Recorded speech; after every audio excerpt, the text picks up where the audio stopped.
Prologue. A beautiful lady, sexy in a mini-suit and high heels, directly approached a man whose identity and activities had been hacked on social media. The man, an agent, had a mission to assassinate the President of America. Unfortunately, a secret private hacker, whose identity was unknown to anyone, including the American government, obtained this information and sent a woman with a fake taxi driver badge, dressed in a corporate mini-suit and high heels, to stop him.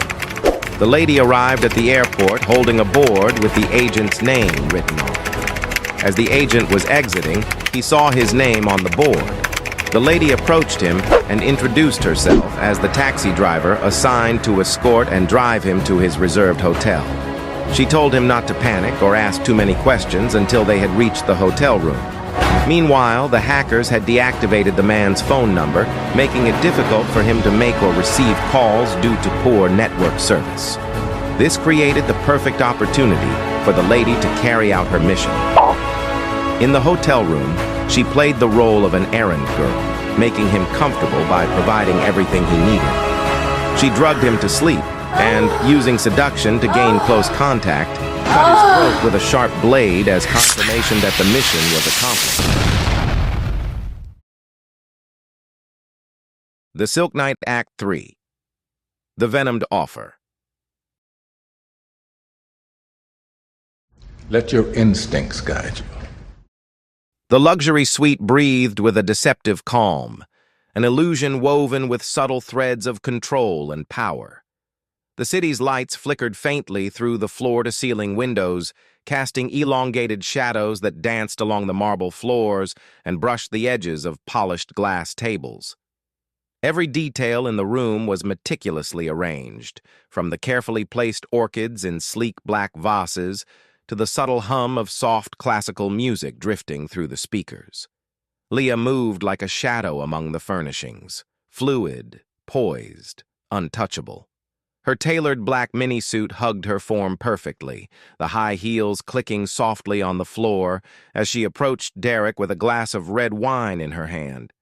The liquid caught the light, a rich, deep crimson that seemed to glow with a life of its own. Her fingers brushed his as she passed the glass, a fleeting contact charged with an unspoken tension. "Relax," she said, voice low and smooth as silk, yet edged with the cold precision of a knife. "You've had a long flight. You need to rest." Derek studied her carefully. Her beauty was undeniable. Sharp cheekbones, dark eyes like bottomless wells, and lips curved in a faint, enigmatic smile. But beneath the surface, he sensed the lethal purpose simmering just beneath her calm exterior. This wasn't hospitality. It was a trap, woven with elegance and menace. He lifted the glass to his lips, swirling the wine slowly, letting the aroma wash over him. The scent was intoxicating. Dark berries, a hint of oak, and something more elusive, metallic, and faintly bitter. His tongue touched the liquid cautiously. The bitterness hit almost immediately. Subtle, not overtly poisonous, but enough to send a shiver down his spine. His muscles tensed, mind racing. She was testing him, probing for weakness. Leah watched him with clinical detachment, a slight smile playing on her lips as if she enjoyed the game. She poured herself a glass, sipping deliberately before setting it down on the polished table.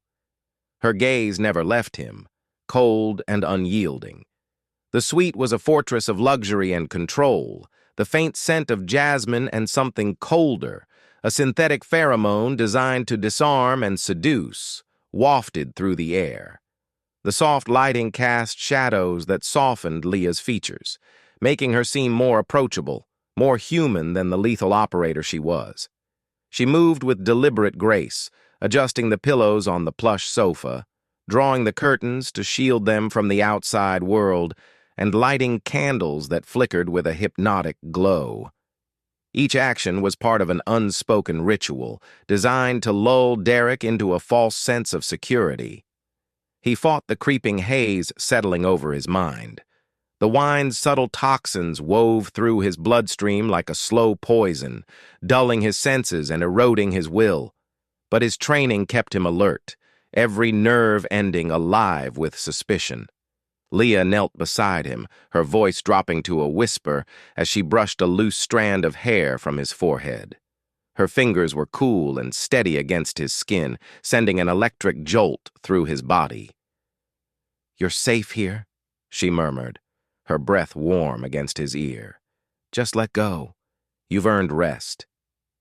The words were a velvet trap, wrapping around his mind like chains. His eyelids grew heavy, the edges of his vision softening. The fight inside him weakened. She leaned closer, lips brushing his cheek in a kiss that was feather-light but charged with intent. Derek's breath hitched. The room seemed to close in, shadows deepening. He struggled to hold on to consciousness, to the sharp edge of his awareness. Somewhere beneath the fog, a flicker of resistance smoldered, small but unyielding. But the drugs were winning.